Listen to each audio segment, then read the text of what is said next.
সাদা ধবধবে চালের গুঁড়ি, ভিতরে মিষ্টি পুরের ঝুড়ি, গরম দুধে ডুবলে পরে মঞ্জে ওঠে খুশিতে ভরে। প্রথমে এখানে আমি 1 বাটি নারকেল কোড়া নিয়ে নিয়েছি আর তার মধ্যে 200 গ্রাম পাটালি গ্রেট করে দিয়ে দেবো। দিয়ে ওটা হাতের সাহায্যে ভালো করে মেখে নেবো। এরপরে গ্যাসটা জেলে মিডিয়াম ফ্লেমে রেখে ভালো করে ছাইটা বানিয়ে নেবো। ছাইয়ের কালার ব্রাউন রঙের হয়ে গেলে তার মধ্যে দিয়ে দেবো 1 চামচ এলাচের গুঁড়ো, দিয়ে নাড়িয়ে চাড়িয়ে নামিয়ে নেবো।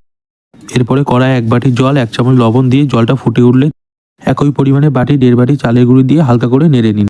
এরপরে ডোটা ঠিক আটার মতো করে মেখে লুচির মতো ছোট ছোট করে গোল গোল করে নেচি করে নেব। এরপরে গোল বাটির মতো করে নিয়ে পুরটা দিয়ে দিন আর সাইড দিয়ে মুড়ে দিন যাতে খুলে না যায়।